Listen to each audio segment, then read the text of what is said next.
I'm Josh Horowitz. I host a podcast called Happy, Sad, Confused. But today, it is my honor to welcome you to this amazing San Diego Comic-Con event for Doctor Who, everybody. Who's ready? Do we have any Whovians in the house? One or two, maybe? Are there any doctors out there? Any Ruby Sundays? Yes, there are. Of course there are. As if I had to tell you guys, Doctor Who is the longest-running sci-fi show in the world, with 60 years of rich history, but 2024 might have been its biggest year yet. The series is now bigger than ever, with two giants of entertainment coming together, the BBC, of course, and Disney-branded television, joining forces to deliver this quintessentially British show to both new fans as well as loyal, passionate Whovians like all of you. I don't have much more preamble because we have an amazing cast, some surprises, some special treats for you. Should we get started? Should we celebrate Doctor Who? All right. Might as well fill up these seats, right? Some familiar faces. Here we go. The man responsible for bringing Doctor Who back to audiences in 2005 has once again returned to herald in the 60th anniversary and new era. Please give it up for showrunner, writer, and executive producer Russell T. Davies, everybody!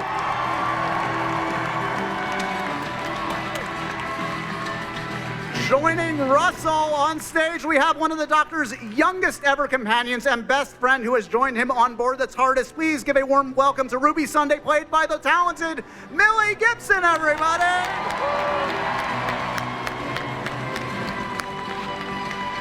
And finally, we're not doing a Doctor Who panel without this guy, the legend, our 15th Doctor. Please give it up for Ncuti Gatwa, everybody!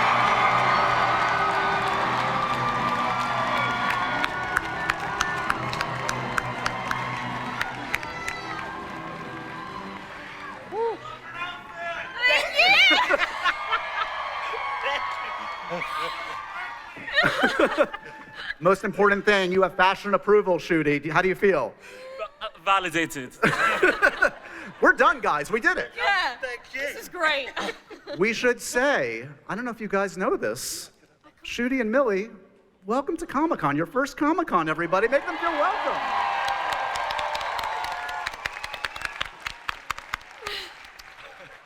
A lot of love in the air. This is a lot to take in, a lot of love. Talk to me a little bit about what it's like to be here. There's a lot of lore about Comic-Con. What's it feel like? So nice. My God, it's just so beautiful to be able to celebrate our show with the fans, the people that make it what it is. We got some bracelets. Yeah, we got some bracelets from a beautiful Shout out to the fan. fans that made these So bracelets. Thank you so much. It's just so much love in this room and great to be here.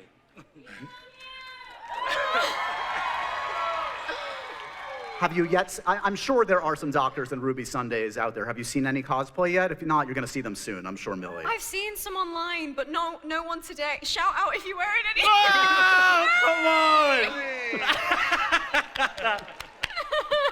on! You look incredible. Beautiful. So, Russell, you have some experience at Comic-Con. Yeah, and it's brilliant to be back here. Do you know what I love about it is that you come here, if you just think just 20 years ago or so, all the geeks and the nerds were the freaks and we were embarrassing and we were the ones ignored at school, and now we rule the world! Don't we? The movies, the television, the culture, even Kamala Harris has appeared on Drag Race. Come on! Amazing. Amazing. All right, I know this audience doesn't necessarily need a refresher, but before we get into more of the conversation, let's take a look back at the amazing season that was of Doctor Who, everybody. Shall we? Now, someone tell me what the hell is going on here? Who are you? I'm the Doctor. I was abandoned at the church on Ruby Road. What about you? I've got no one. I have the whole universe at my fingertips. And I'm all on my own. I'd love it if you came with me. I want to see the Beatles. I've got a dog, he's called Fred. What happened? Well, it's kind of hard to sum up. There are powers beyond the universe. It's so vast. The whole world could slide into the pit.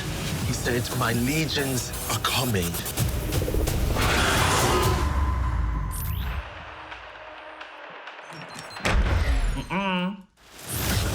What's that thing? The greatest monster I have ever fought.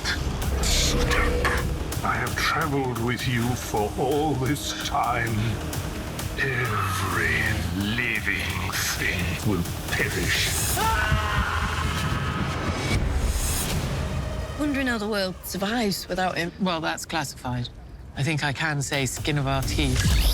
I've shown you monsters and planets and legends, but your adventure is just beginning. My mother left me 19 years ago. Your life is out there now. Will I ever see you again? Of course you will. Of course you will.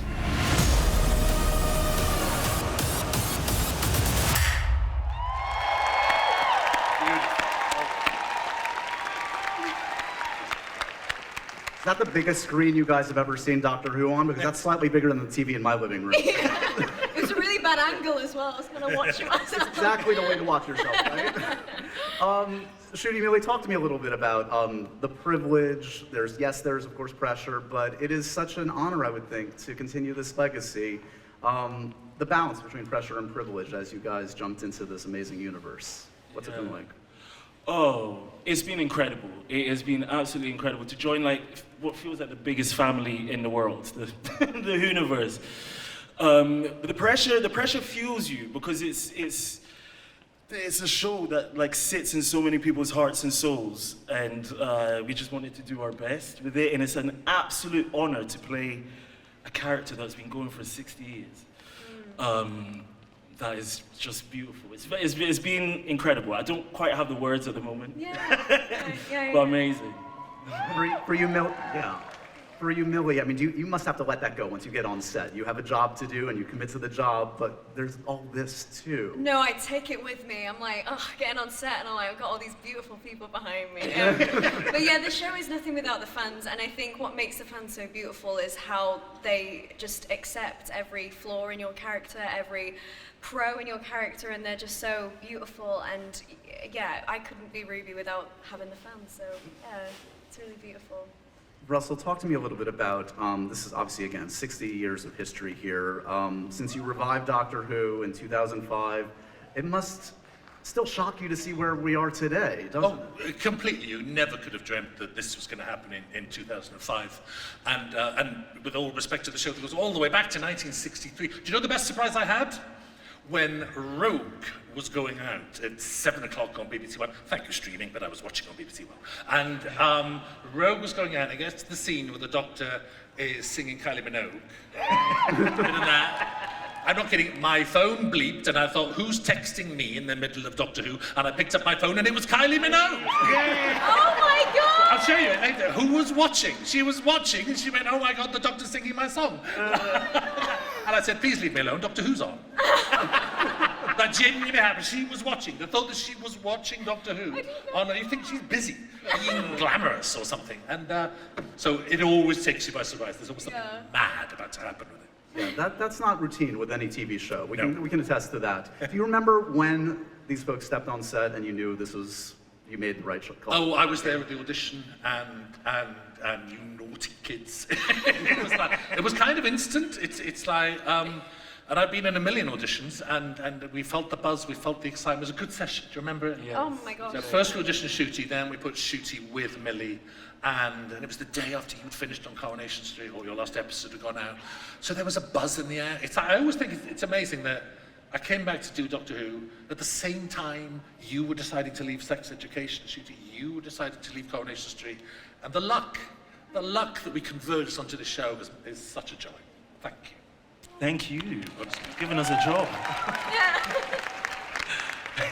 So, Ncuti and Millie, I mean, there's so many hours you can go back into the 60 years to look at, a lot to draw upon. And I know you binge watched when you got the role. What did you find? What jumped out at you? What were elements you wanted to bring to this character, monsters, guest stars, things that really resonated with you? Yeah, I think I was just hit by the sense of escapism that I felt with the show. Just feeling like I can pop in the TARDIS and fly off with this incredible creature, take you on adventures, and so I wanted to bring a sense of fun. He's a little bit emotional. I don't know if you've noticed. And So I think I wanted him to just like feel everything because he gets to experience everything. But I had a long list of incredible actors to draw from, and it was like, how the hell am I going to, how am I going to match up to the people that have came before me? Tried to steal a little something from all of them and make it my own.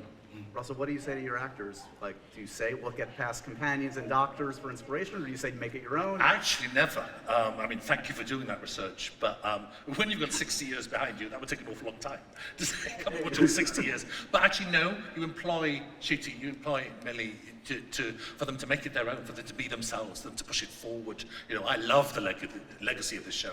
I'm an old-time fan, but it's all about moving forward. So it's the other way around. I watch the rushes, I watch you doing what you're doing, I watch you doing what you're doing, and we try to follow that. We have to make scripts, adjust and fit to that. I also watch what you're not doing. So we think, let's do that, let's do something Ncuti doesn't do. So it's a very organic process, but it's alive, it's fun, it's good.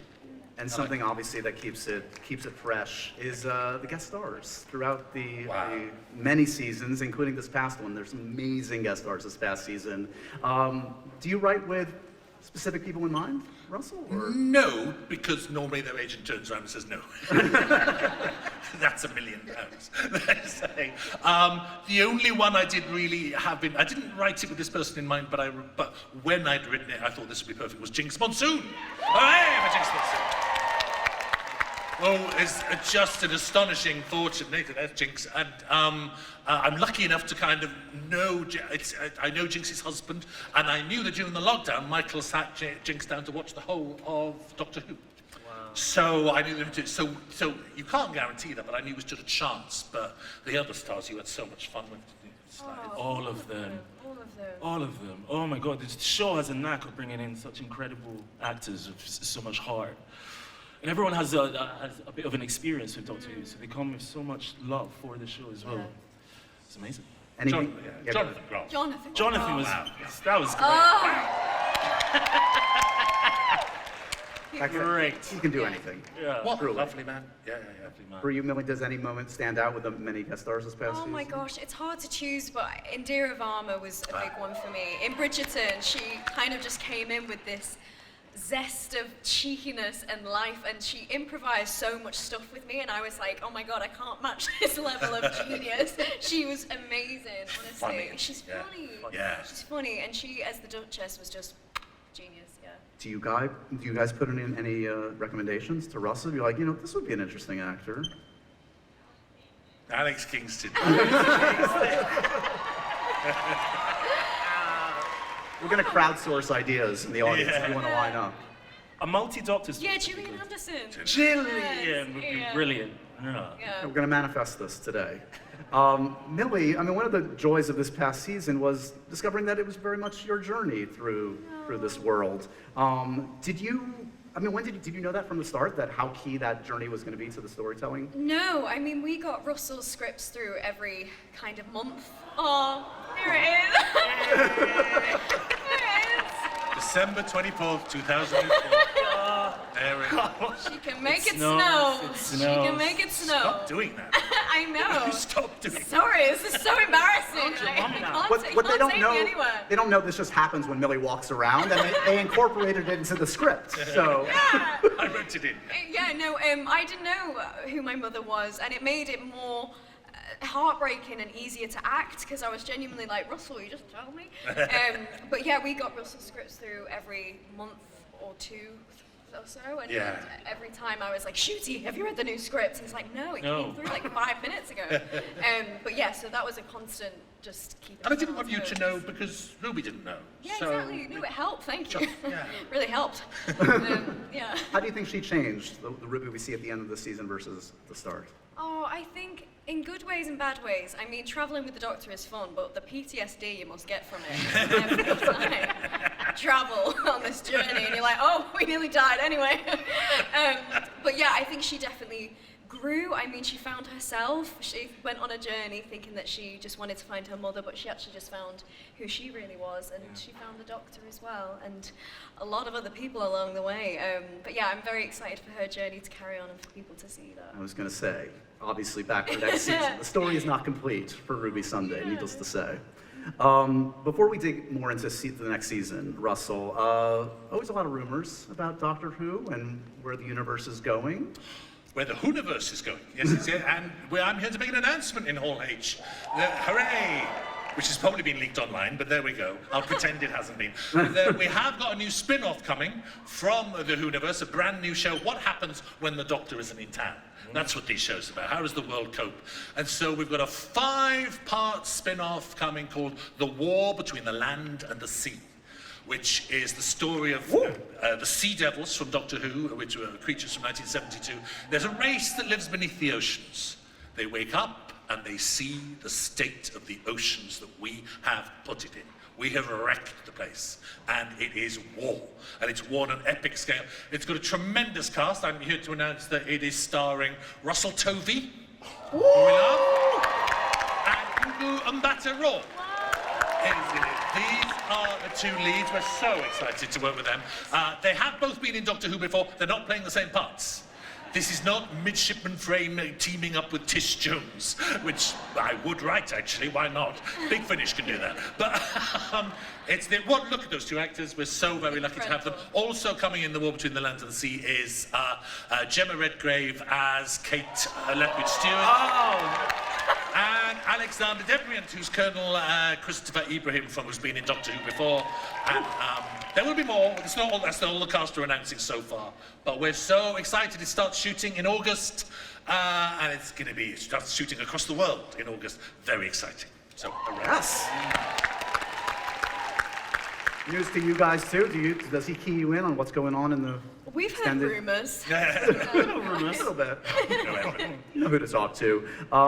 What can we say about the next season, guys? What are we willing to say? We'll start with Russell. Maybe we should start with the actors. You want to divulge it all? Ncuti, say it all. No. Don't.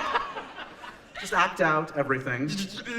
Lots more fun. Lots more adventures. A lot more monsters. Continue in the pantheon. Yes. I'm just so scared about spoilers. I've given away so many spoilers in my life. I have an announcement that Jonah Howard-King will be joining Ruby's journey. So yeah, I've been hanging out with Prince Eric for a while, and it's been lovely.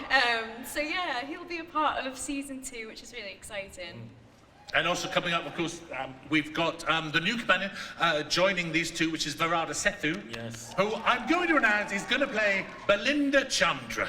That's her name. We're giving her name away. Okay. We're fed up with not saying Shuggy's like, what are you talking about? I know. It's like, what's the secret with the name? She plays Belinda Chandra. We can't say anything else, but she's going to be strong and she's wonderful, isn't she? She's amazing. You might know Varada. She's been in Andor. She did a Midsummer Night's Dream with me years ago. She's wonderful. Very excited to unleash her upon the Whoniverse. Are you guys? Yes. How are you at keeping the secrets? Have you grown adept at keeping the Doctor Who secrets, or no? I just keep my mouth closed. Just keep it closed. Safer. Tell friends and family? Do you tell anybody? Not anymore. I've learned after season 1. I told everyone. I couldn't keep it to myself. So now I'm strict with myself. How about you, Millie? I get into a conversation with someone and I'm like, oh, but I can't say anything, and then I go, oh, but actually, and then it all pours out. But that hasn't happened recently, so fine. Russell's actually the biggest spoiler. Yeah, Russell, you just come out with it. We just sit there like, I know, but it's to you. It's kind of all right. It is hard, though. It gets very hard. And also, you try and keep secrets and everything leaks, which is so hard because we film on the streets of Cardiff, and which is great. And fans come and watch us, which is great. Yes. And they're so excited. They then report that online. So what do? Shoot everything indoors? You kind of just have to take a deep shrug. And I sit there thinking, we are all a fervent, brilliant, excited online community.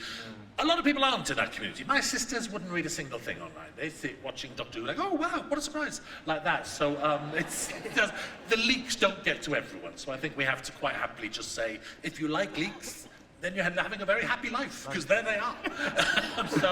And I know the leaks are part of the joy. They're actually, we don't do deliberate leaks ever, but it's like, we get off on that. It's wonderful, it's exciting. So much if I read a leak about The Boys, or about Star Wars, or Star Trek, I'm there, I'm in, so yeah.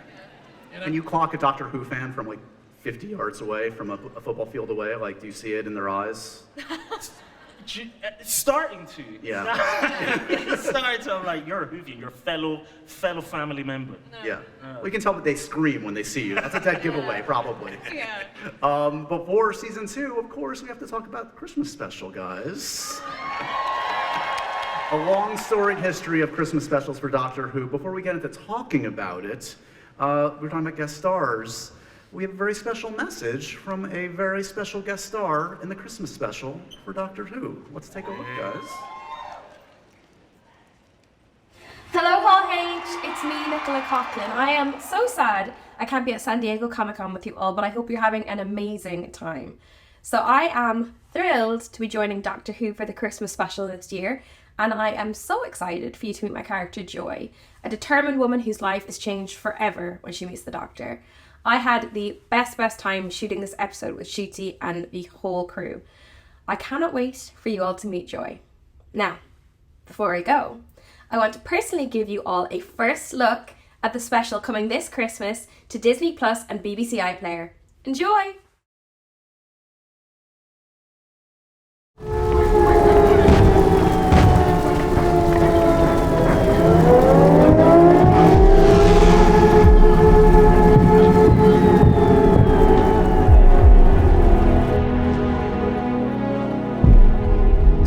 Window, Basil. There's a war on. The cathedral's been hit. Don't think there'll be much left. Used to know someone who lived up that way. Long time ago. Woman, was it? 2 women, in fact. Well, that doesn't surprise me. It's the end of everything, you know. Everything we hold dear. Democracy itself will fall. Ham and cheese toasty and a pumpkin latte. No? Okay.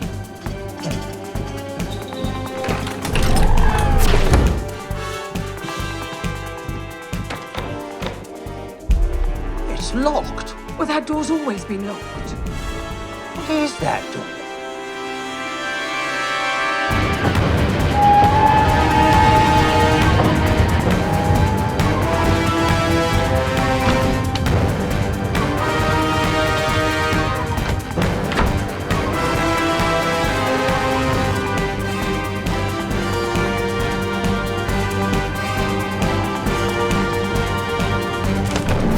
Ham and cheese toasty and a pumpkin latte.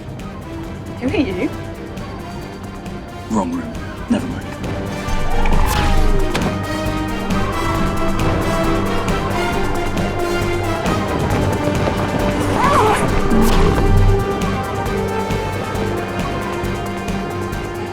Ham and cheese toasty and a pumpkin latte. Never mind.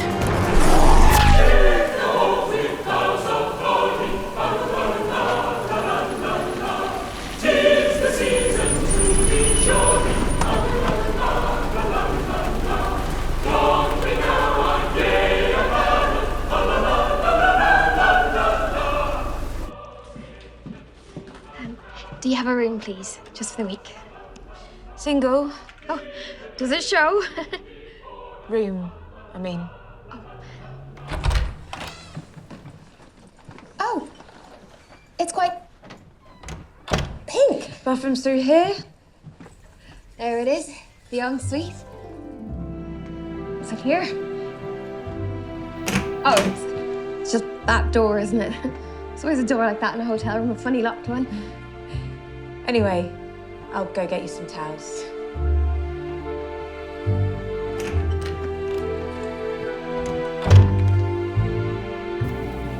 Oh.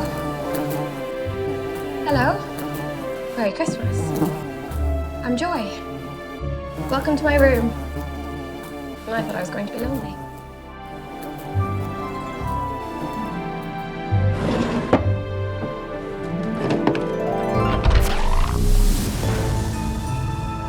What?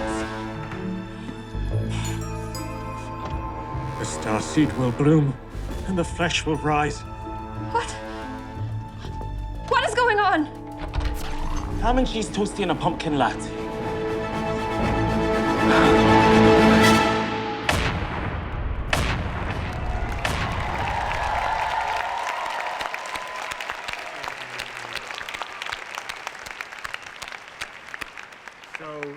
Needless to say, you will be able to see the full special when it premieres this Christmas on Disney Plus and BBC iPlayer, everybody. Very cool. Thank you for that special treat, guys. Talk to me a little bit about what it was like to work with Nicola. Oh, Barbie and Ken back at it again. Nicola is incredible actor, brought so much joy to the set. She's an absolute star, is what I'll say. Yeah. Was she a no-brainer, Russell, Nicola? Oh, it was one of those offers you think they'll never say yes. It's like, oh, let's try.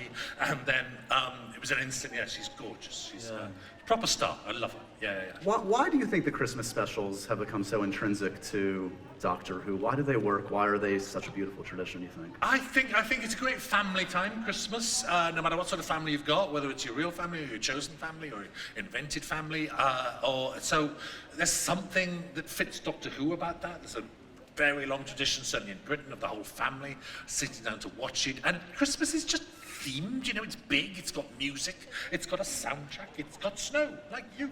It's got there's a kind of colour and warmth and size to it that we try to bring to Doctor Who. It's like, so it just, somehow just fits together. I love those Christmas specials. Very happy with them. Yeah. I'm going to guess there are a few questions from our audience. Shall we hear from your amazing audience, from the fans out there, guys? Yes, please. Yes, please. All right, here we go. Please introduce yourself, and let's hear your first question. Yeah, go for it. Hi, my name is Curtis. There was an animated short, like 6-episode, I know you're a long fan of the old ones, called The Stream of Shaukala or something.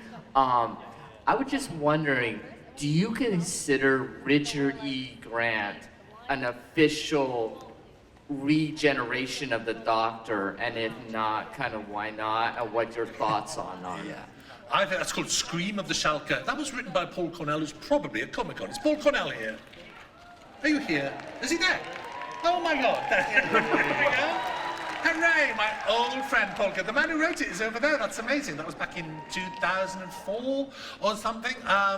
It was an animated spin-off starring Richard E. Grant as the Doctor. And recently when the Doctor saw his past regenerations in Rogue, we put Richard E. Grant's face in there, not the animated version, the real-life version. Richard E. Grant came and had some photos taken for us to do it specially. So what I think is, in answer to that properly, is that I would hate to say what's officially canon and what isn't, and if you want it to be. And I was really delighted to include, Paul is my old friend, and I was really delighted to include Richard E. Grant, because he was kind of excluded when Chris Eccleston became the Doctor. So I thought that was a nice thing to do to a friend, to reach out and sort of canonize that, if there is a canon. So I'm going to say it's whatever you want. If you want to say nonsense, it's animated, get out of this hole, then that's fine. So I think the canon belongs to you. You can invent it. You can invent new stuff. That's how I started as a kid. I just used to invent stories in my head, and now I do it for a living. So it's yours. No official answer, which is the best way to be. Hey. Thank you, Curtis. Hi there, guys. Hi. You did a Rings of Power question. You're getting the microphone all the time. This is my television cape. I have Doctor Who and Rings of Power and all that stuff on here. Amazing. I do even have a Be More Eric button. No. My question's for you, Ncuti. Since your Doctor didn't have one outfit all season, which was your favorite? I'd say the outfit from Rogue. Just felt good to have on. It felt really good. I'd say that was very smart. Yeah, it looked hot. You get to keep the outfits? Do you take them home? I've stolen a couple. Put it in the contract. Hi, I'm the Doctor. I mean... Yay! You look amazing! Beautiful. Oh, thank you. One of my favorite episodes is Dot Bubble, because at the end, when you're offering salvation and that rejection hits, like, you laugh, you get angry, and you cry all at one time. You just have that wide range of emotion. And Ncuti, I just want to ask, for you, which episode overall was the most challenging to show that display of emotions? Oh wow! I'd say Dot and Bubble, because it was the first thing that we shot, and I it was just so, it was such an interesting bit in the script for me because I had to contend with the notion that, wow, the Doctor has never been black before. So he's going to be so confused by this experience. He's going to be like, what? Yeah. What is the big deal, you know? Yeah. We live in a universe where there's lots of different creatures. And so, yeah, it was about really like tapping into like, wow, you're going to kill, you're going to seal your own doom with your ignorance. Yeah. That is terrifyingly sad. And yeah, so I'd say that one, because there was just so many components to that scene. Written by a brilliant writer. He just made it so rich. So I'd say that one. Also, I think I was still filming Sex Ed at that time. So that, like yesterday, I think I'd had like a silly scene with some bananas, and then then the next day was that. So it was, I'd say probably that scene. Thank you. Hi, I'm Ted. Most of the new Who Doctors have a specific catchphrase they're known for, like Alonzi or Geronimo. So Millie, if you could be the Doctor, what do you think your catchphrase would be and why? Oh God. I say buzzing a lot. I feel like if we, you know, saved the universe, I'd just go, oh, buzzing. That's fine, thank you. Good job I'm not the Doctor. Yet. Yeah. Hi, I'm Susie. This question is for Russell. I really love your writing, and I love how you create a character who is wonderfully selfish and never settles down in Queer's folk. So my question is, could you explain what led you to the choice of exploring the scene of settling down as Ruby gives up traveling with her daughter in New Who season? Yeah, that's interesting, and it's only a stage of Ruby's life, actually, that she settles down now, because life is just madness where she's discovered her mum. She hasn't even met her dad.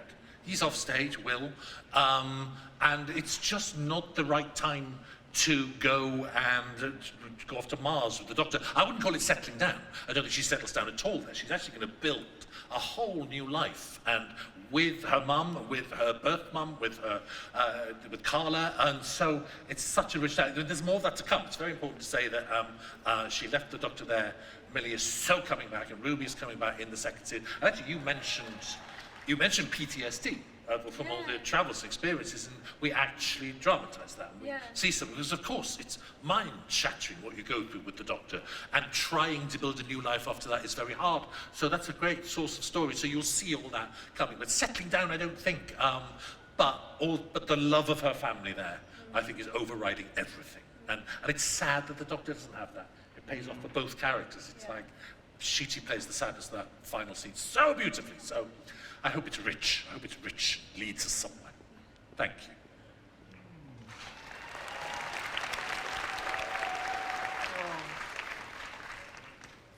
Hi, my name is Jenner. My family loves the Maestro episode, even though you kill my great aunt. Not cool. But during the making of Doctor Who, you guys do any pranks or teasing one another and all that? I don't know if we can say. Filming is a lot of fun. Filming is a lot of fun. Anytime myself and Millie are on the wires, we come down and we just see the sound team looking at us like, what on earth? And we remember that we've got our mics on. No, but it's just a lot of, the whole series is a lot of fun to film. It's as fun as it looks. I mean, dancing around with Jinx Monsoon doing a music battle is as fun as it looks. How do we kill your great aunt? I thought... My aunt's name is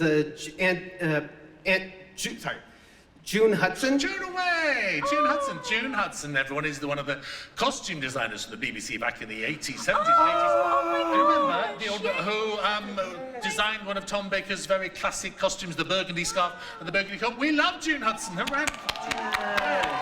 Give her our love. Give her our love. And yes, we did murder her horribly.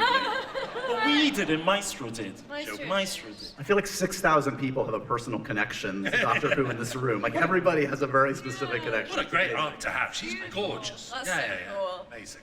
Sorry, hello.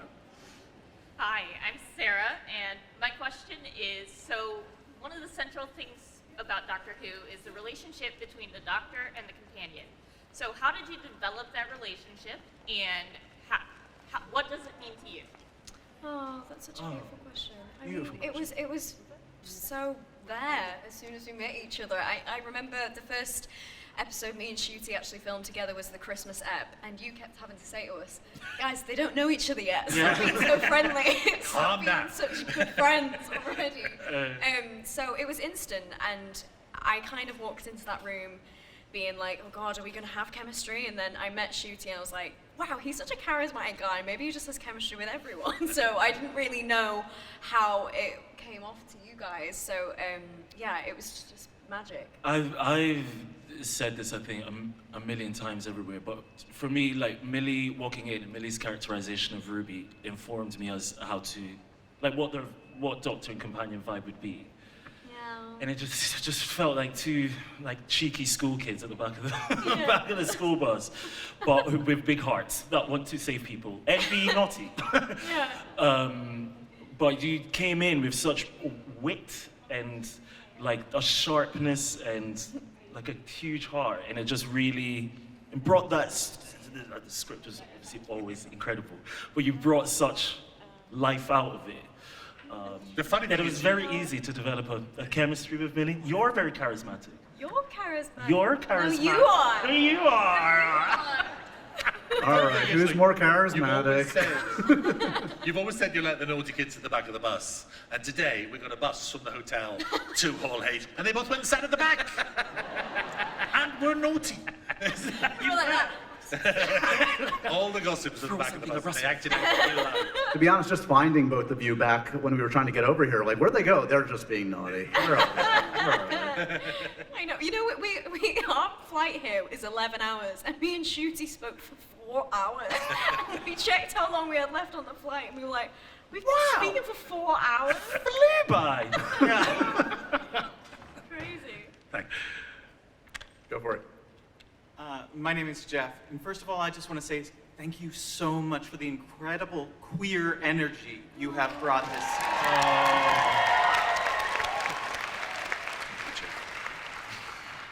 My question is actually for you, Ncuti. You mentioned that one of your contributions to the character of the Doctor is tears. What does it mean to you, though, genuinely, to be the Doctor who's willing to cry? What does it mean to me? I guess it's just the Doctor, like, has had so much loss and joy and every experience, like, lived to the fullest extent. I just can't get over this, like, fact of he has two hearts. Yeah. It just feels things very, very deeply. You know, when your best friend rolls down a cliff and is dead, you're gonna shed a couple of tears, I think. But yeah, I don't know. That wasn't something specifically that we wanted to bring to the role. It was just something that would happen naturally, like with direction, from the writing, from my own interpretation of it. It was like an amalgamation of things, and so I don't know. I guess it's nice to have a hero that feels, and a man that's not afraid to like be in touch with his emotions. Yeah, that's the beautiful thing. Yeah. Thank you, Jim. Hello, hi, I'm Michael, and first I want to say is thank you, and it's been so great watching you guys. I always knew about Doctor Who, not really much, but until we had introduced into Eccleston, and then from there, I really got really into it and been in love with it ever since. So thank you so much for that. And thank you. And my question is. Thank you for saying that. Yeah, thank you. And my question is, we have Amy Pond, Dr. Rivers, and now Miss Flood. Coincidence? Should we look into it? Or, you know? I didn't even think about that. Yeah, wait till Miss Tap comes on board. Is that connected? Could there be a connection? One thing I do meant to say is you are going to see a lot more of Mrs. Flood next year, played by Anita Dobson, who's one of Britain's finest actors and such a laugh. And she has absolutely extraordinary things ahead of her. Yeah, there might be connections. There might not be. You'll find out. You will find out. I'm so sorry, I've just seen it. You look incredible. You look so beautiful. Thank you. Thank you, first off, for the season. It's been amazing and so much fun. My name is Danielle, and I just wanted to ask, if you could travel back in time to a different time period, when would you like to go to? Ooh. I always say the 20s. It's not really boring, but I just love the flapper dress jazz club. You know, ringlets on my hair. I just think I'd look really hot. So, yeah. What about you? I just want to go forward, to be honest. It's like, give me that time machine. I just want to see where we are in 1,000 years' time. So I'm sorry, I'm defying your question. About you, Shu? Oh gosh, I always feel. Go back in time and stop colonization. No.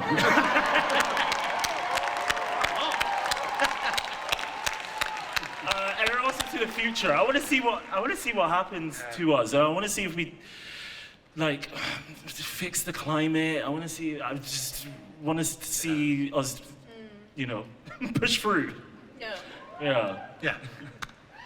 Thank You you so look much. You look so incredible. beautiful. You wear it better than me. Hi, my name is Cordelia, and I wanted to know what your favorite part of filming the series was. Oh, brilliant question. Favorite part? I had so much fun doing Rogue. We loved Rogue. Rogue was so much fun, and we were off on our own adventures as well. Yes. Like was that the first time we had been separated on that season? No, I did. Oh, yes. No, actually, I did an episode by myself whilst you were doing your own little show. We forgot. Yeah.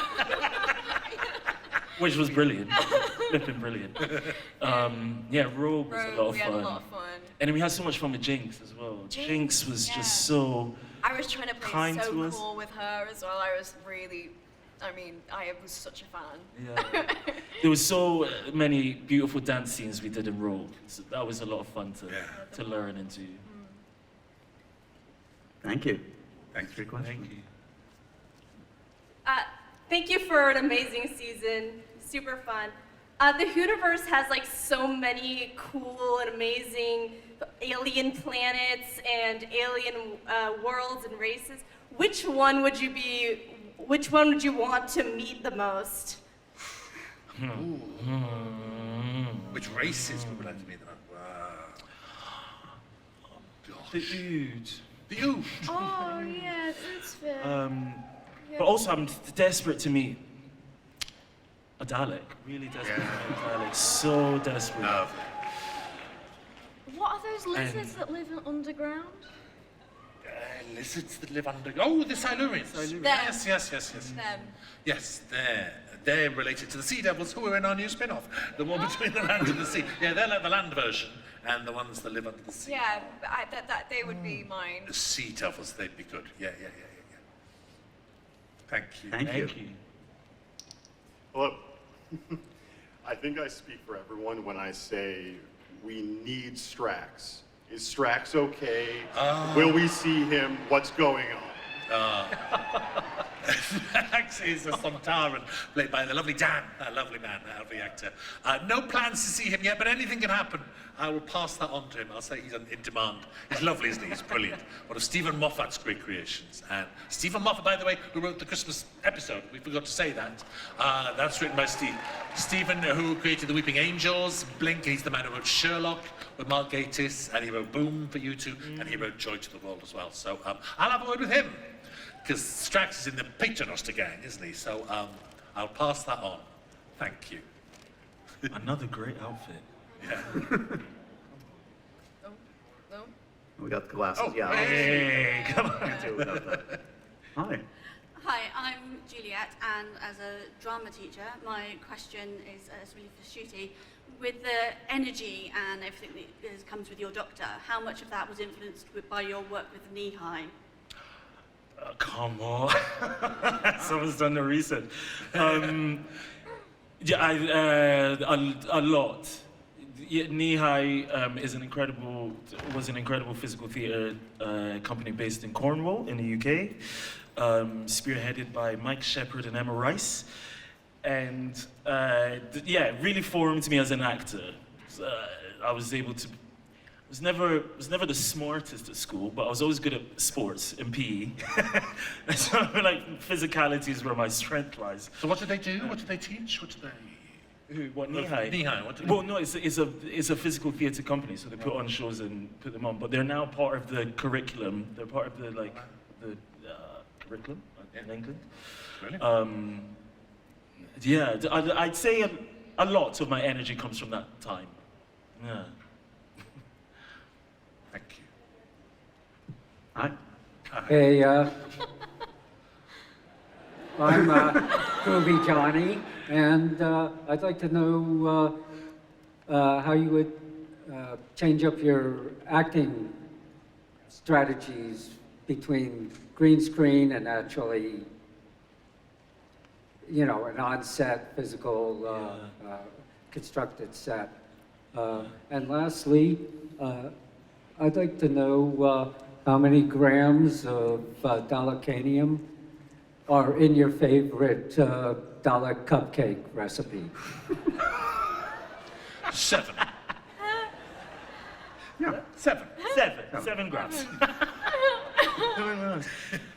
Good question. The sets, working with green screen practical stuff. Oh my god, yeah, Sutek was a tennis ball, so that was hard. But the Goblin King was the Goblin King, and that was incredible to sing with. He was a great duet partner. So yeah, I mean, it definitely helps, but yeah. We get so much help as well in terms of like previs. The incredible teams come together and show us like the vision of what we're going to create. Which helps a lot, because otherwise, it's just imagination. You're just imagining a massive dog god. Just imagination, I guess. Thank you. Thanks for the question. Hi, my name is Tony. First off, shout out to Filipino fans in the building. Woo! Okay. My question is for Russell. Do you ever see yourself doing a crossover episode with NBC's canceled show, Quantum Leap? Oh, wow. I love that show. Well, I only know the old show. I know old Quantum Leap, I'm afraid. I haven't watched new Quantum Leap, even though Rachel, one of our directors, Rachel Talalay, has directed it. She keeps telling me off for not watching it, but that's a great show. Someone could leap into Ruby's body. It's people leap bodies in Quantum Leap, so someone would leap into you and have to pretend to be you while, I'm not sure where I'm not an expert, where does you go? It's like cosplay, it's like the shoulder cosplay. Someone would cosplay as you. It's like, yes, okay, I'll do it. I think lawyers would get involved and tell me to back off. But I'd love any sort of crossover. I always wish there was no copyright laws, and I wish R2-D2 could glide into the TARDIS. I wish, the War of the World Martians could land in their tripods and the Doctor could fight them. I'm quite serious. I actually wish that science fiction was like a child's imagination and all these properties could cross. Because they do in your head when you're 8 years old. You've got Daleks battling Sith in your head, so why not? So one day maybe that'll happen.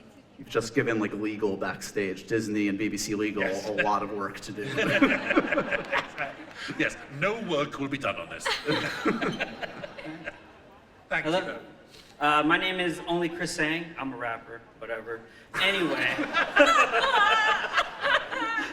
I absolutely love this season. I had so many questions that left me going like, what? Huh? What?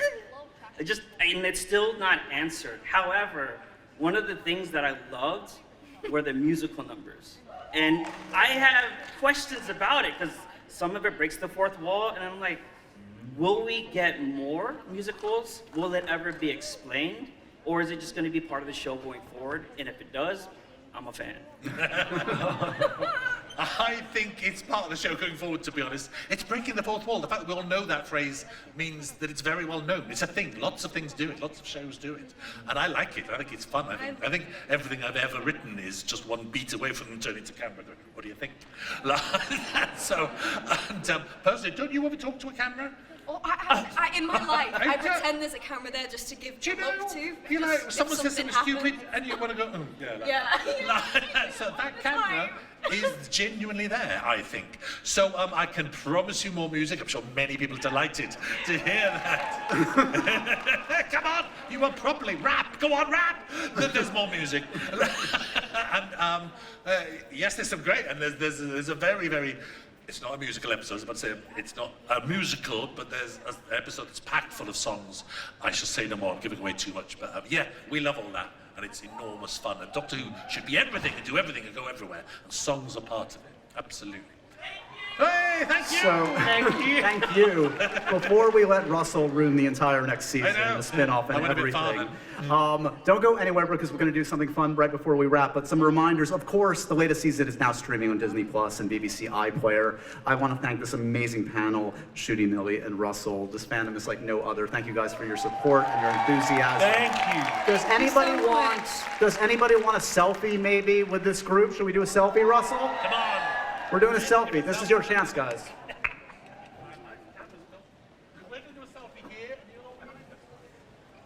Everybody wave!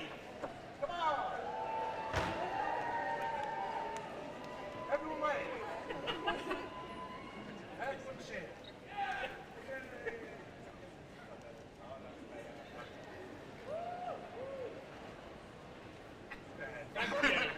Thank you, everyone. Thank you, Hall H. Doctor Who, everybody. Thank you, Ncuti. Thank you, Millie. Thank you, Russell.